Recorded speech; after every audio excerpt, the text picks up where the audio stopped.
Dans cet exercice, on vous indique que AEFG est un carré, AHIJ est un carré, ABCD est un carré. On vous demande de calculer l'aire assurée en fonction de x et on vous demande ce qui se passe quand x est égal à 2. Alors, une des premières choses à faire, en tout cas une des premières choses que je recommande, c'est de mettre les informations dont on dispose au maximum sur le dessin pour ne pas avoir à se référer à nouveau à l'énoncé écrit en texte. Donc on a des carrés, donc on peut mettre des angles droits, on n'est pas obligé d'en mettre partout, on peut aussi retenir cette information-là. Et puis puisqu'on a des carrés, on sait aussi qu'on va avoir 4 ici et donc aussi 4 là. Donc on peut aussi l'indiquer. Et puis j'ai 2 là et 2 là, etc. Alors allons-y maintenant, il faut quand même qu'on calcule cette aire assurée. Comment on va calculer cette aire assurée? Il y a plusieurs manières de faire. Moi ce que je vous propose de faire, c'est de prendre l'aire du carré AHIJ et d'en retirer l'aire du carré AEFG.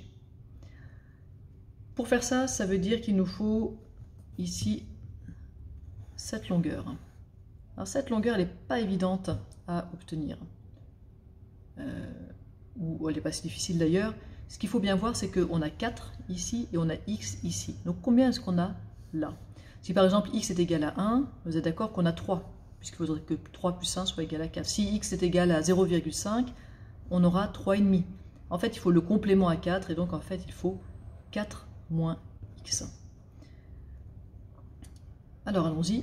Maintenant qu'on a la longueur du carré AHIJ, on peut noter que l'aire du carré AHIJ, en fonction de x, c'est 4 moins x fois 4 moins x.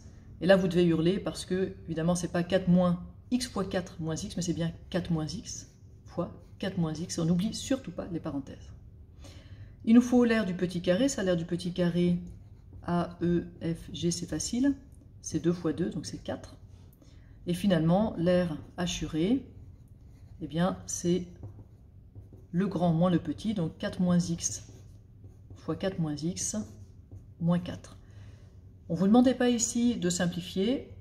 Je simplifie là pour ceux que ça intéresse. Vous pouvez sauter si jamais vous voulez voir la suite. Donc on peut faire une double distributivité. 4 fois 4, 16, moins 4x, moins 4x, plus x au carré.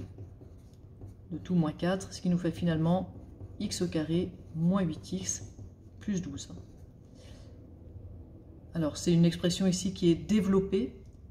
On aurait pu aussi choisir de factoriser cette expression ou de la laisser comme ça. Tout était OK puisqu'il n'y avait pas d'informations sur la manière dont on souhaitait voir cette expression. Question B, qu'est-ce qui se passe quand x est égal à 2? Alors on peut raisonner de deux manières. Soit on regarde sur le dessin, quand x est égal à 2, c'est-à-dire que j'élargis x jusqu'à 2, ça veut dire que mon point H se retrouve sur E, puisque j'ai 2 et 2, 4. Et donc, si H se retrouve sur E, j'ai plus du tout de partie assurée. Donc je devrais avoir l'aire assurée qui est égale à 0, et on peut le vérifier avec la formule qu'on a obtenue. Qu'est-ce qui se passe dans notre aire assurée quand x est égal à 2? Je vais avoir 4 moins 2 fois 4 moins 2 moins 4, si je reprends la première forme de cette expression. Alors 4 moins 2 fois 4 moins 2, ça fait 2 fois 2, moins 4, donc ça fait 4 moins 4, et ça fait bien 0. Donc on trouve, soit en réfléchissant sur le dessin, soit algébriquement, que quand x est égal à 2, l'aire assurée est égale à 0.